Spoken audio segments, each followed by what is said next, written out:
Political पार्टियों की बपौती नहीं है ये देश।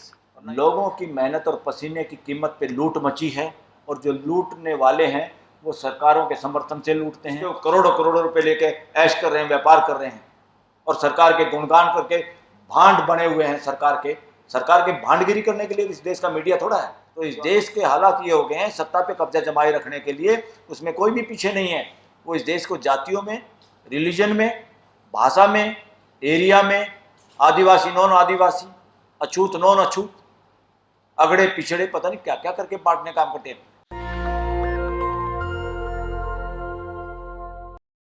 और दोनों का एक दूसरे से पूरा विश्वास उठ गया।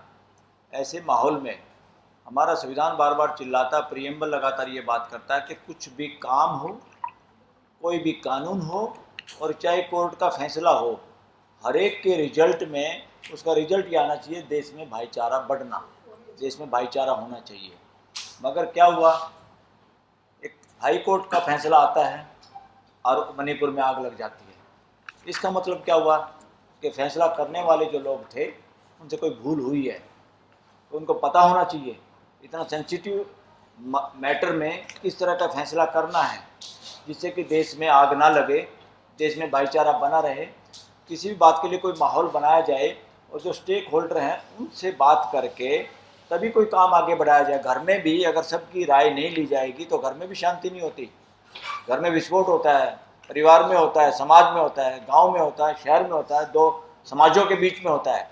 तो ये आग लगी नहीं, ये लगाई हुई आग है। और लगाने वाले कौन जिम्मेवार है इस वक्त?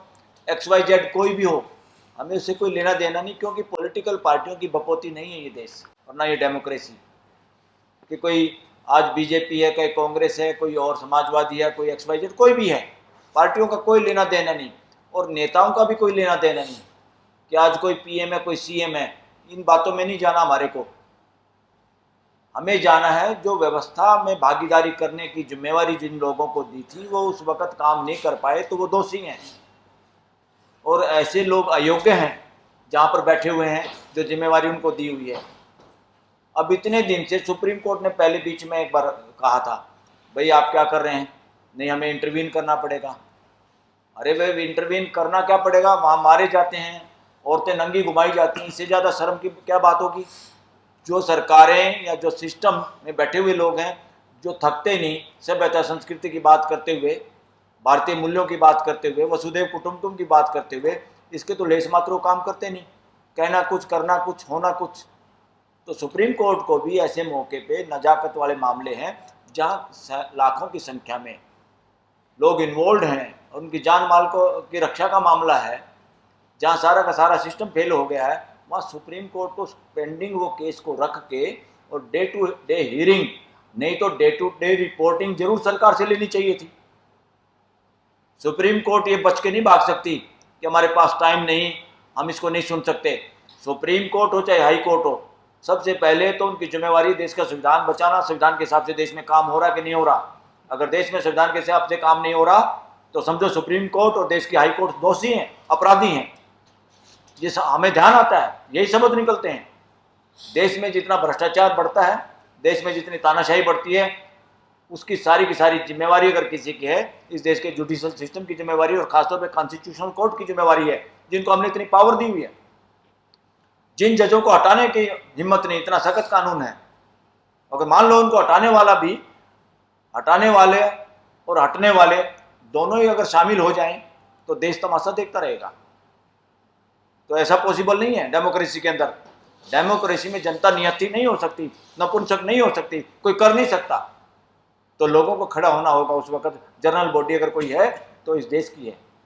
जैसे सोसाइटी में जनरल बॉडी होती है, पदाधिकारी ना काम करें, उनके खिलाफ कोर्ट में जाएं, पुलिस में जाएं, कहीं और जाएं, कोई एक्शन ना ले, then general body must to cover लोगों को अपना। इसीलिए जो लोगों का इकट्ठे होने का अधिकार है, बोलने का अधिकार है, एक दूसरे से कम्युनिकेशन करने का अधिकार है, वो सारे के सारे रास्ते कौन बंद करना चाहता है?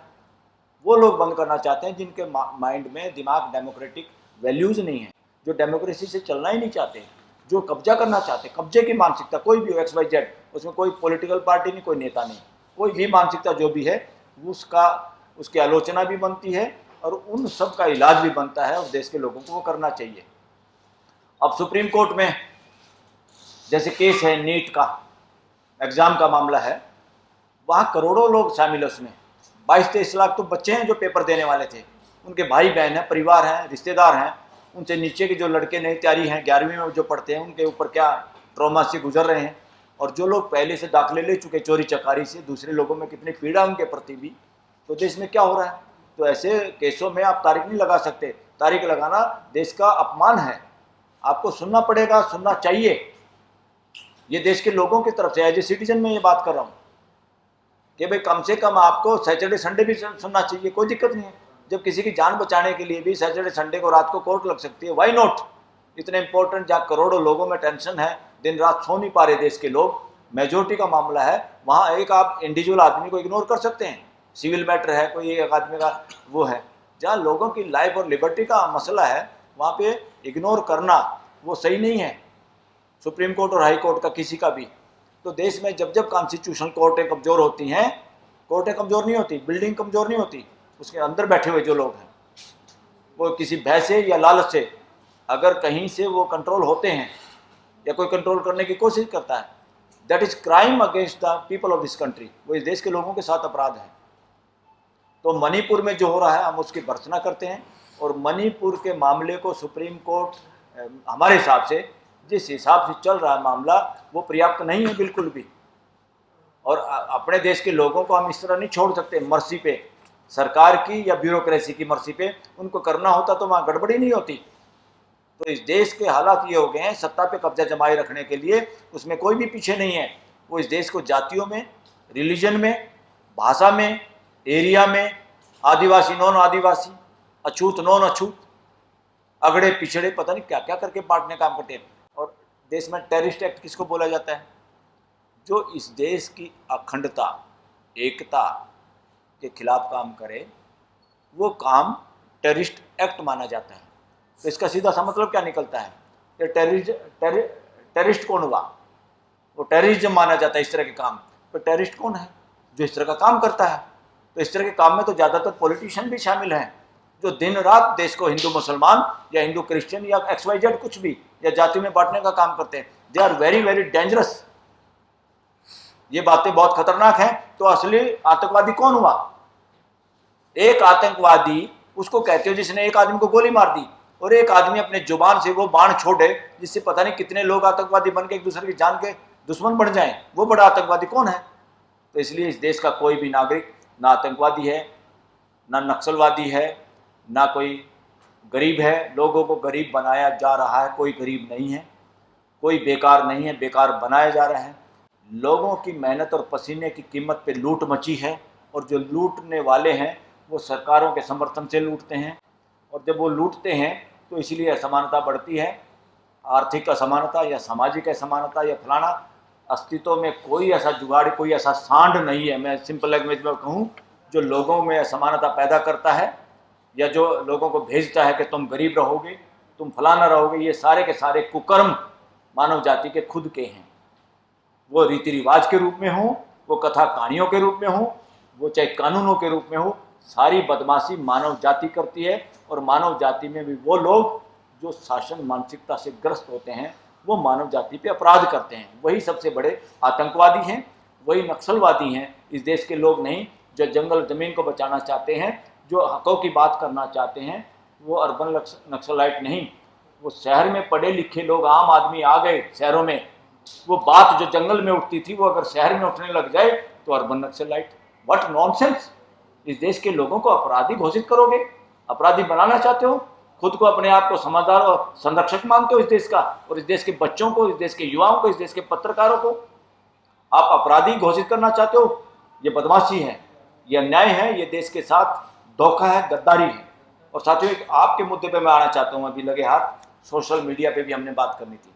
सोशल मीडिया के जरिए इस देश का अगर किसी ने साथ दिया है, हकीकत में तो जो मेन स्ट्रीम मीडिया है उनके खिलाफ हाई कोर्ट, सुप्रीम कोर्ट को एक्शन लेना चाहिए था, और बंद करने देनी चाहिए थी उनकी वो एडवर्टाइजमेंट के पैसा जो उनको मिलता है, जिसपे वो करोड़ों करोड़ों रुपए लेके ऐश कर रहे हैं, व्यापार कर रहे हैं, और सरकार के गुणगान करके भांड बने हुए हैं। सरकार के भांडगिरी करने के लिए इस देश का मीडिया थोड़ा है। जो अंडर आर्टिकल 19 में जो अधिकार मिला है राइट टू एक्सप्रेशन का, उसी के अधिकार के तहत आप काम करते हैं। वो देश के लोगों का अधिकार है, उस अधिकार का आप सदुपयोग करते तो आप देश का मीडिया है। उसका अगर दुरुपयोग करते हैं अपना पैसा बढ़ाने के लिए या किसी की सरकार बनाने के लिए, किसी को बदनाम करने के, देन आप आतंकवादी हैं, कोई भी मीडिया वाला।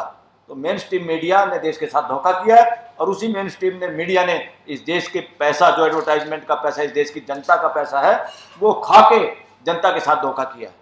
तो सोशल मीडिया ने साथ दिया है देश की जनता का। सोशल मीडिया ही इस देश का असली मीडिया है।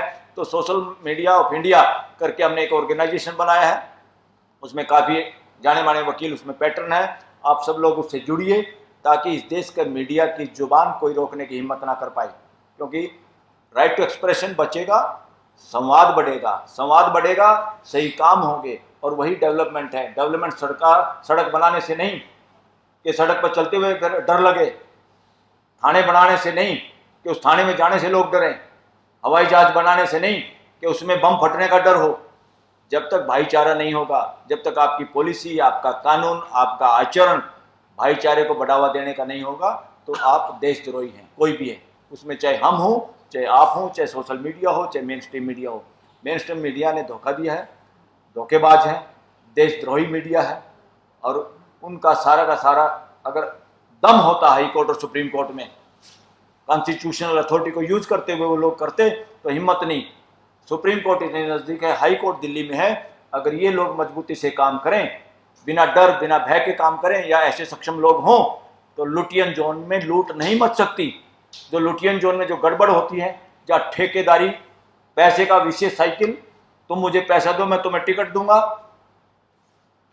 जनता को तुम पैसे लो, शराब पियो, तुम मुझे वोट दो, मैं तुम्हें ऐसा कर दूंगा, कर्जा माफ करूंगा, ये विशेष साइकिल है। इस देश को और गरीब बनाया जा रहा है। लानत है इस देश पे कि 80 करोड़ लोगों को निःशुल्क राशन के भरोसे रहना पड़ रहा है, या जरूरत है भाइयों को, ऐसे बहन भाइयों को, वो अक्षम नहीं है। 80 करोड़ को ध्यान इस बात पे देना है, कौन सी ताकतें, कौन से कानून, क्या षड्यंत्र चल रहा है कि हम इससे बाहर नहीं निकल पा रहे। हम निकलना चाहते हैं, हर आदमी काम करना चाहता है, हर आदमी काम करता है। ऐसे तो बहुत मुश्किल से करते हैं चौराहे पे आके, और सुप्रीम कोर्ट के पास भी चौराहे पे ऐसे करने वाले लोग। लानत है ऐसी व्यवस्था पे, जो देश में सुप्रीम कोर्ट के सामने वाले चौराहे पे भी लोगों को ऐसे भीख मांगनी पड़ रही है। What are you doing? वहीं से सुप्रीम कोर्ट के जज भी निकलते हैं।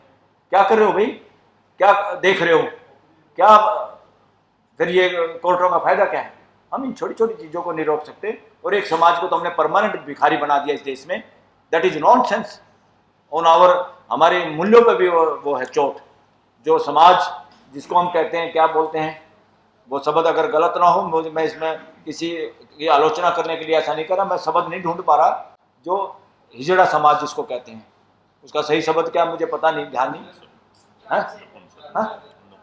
यस यस, उस समाज को, उसमें भाई आगे वंश बढ़ाने की ताकत ही तो नहीं होगी, एक ही तो डिफॉल्ट होगा, बाकी तो नहीं है। वो उतने इमोशनल है, उतना ही दिमाग है, उतनी समझ है, उतनी भागीदारी करना चाहते हैं इस देश में, उनको आपने परमानेंट वो बना दिया।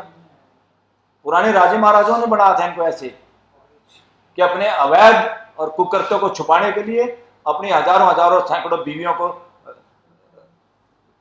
सुरक्षा में रखने के लिए, उनको बंद रखने के लिए, एक तरह से कैदी रखने के लिए हिजड़ों का इस्तेमाल करते थे।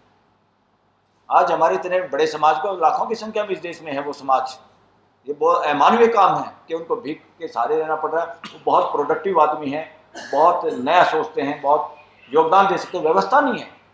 तो देश में सरकार नहीं, संविधान व्यवस्था चाहता है, व्यवस्था में भागीदारी के लिए सारे पद हैं। कोई एक पद है तो इसका मतलब वो बड़ा नहीं। इस देश में प्राइम मिनिस्टर सीएम की चलने की कोई बात नहीं, कैबिनेट की चलने की बात है। सबको मिलके सामूहिक फैसले लेने का हमारे यहाँ सिस्टम है डेमोक्रेसी में।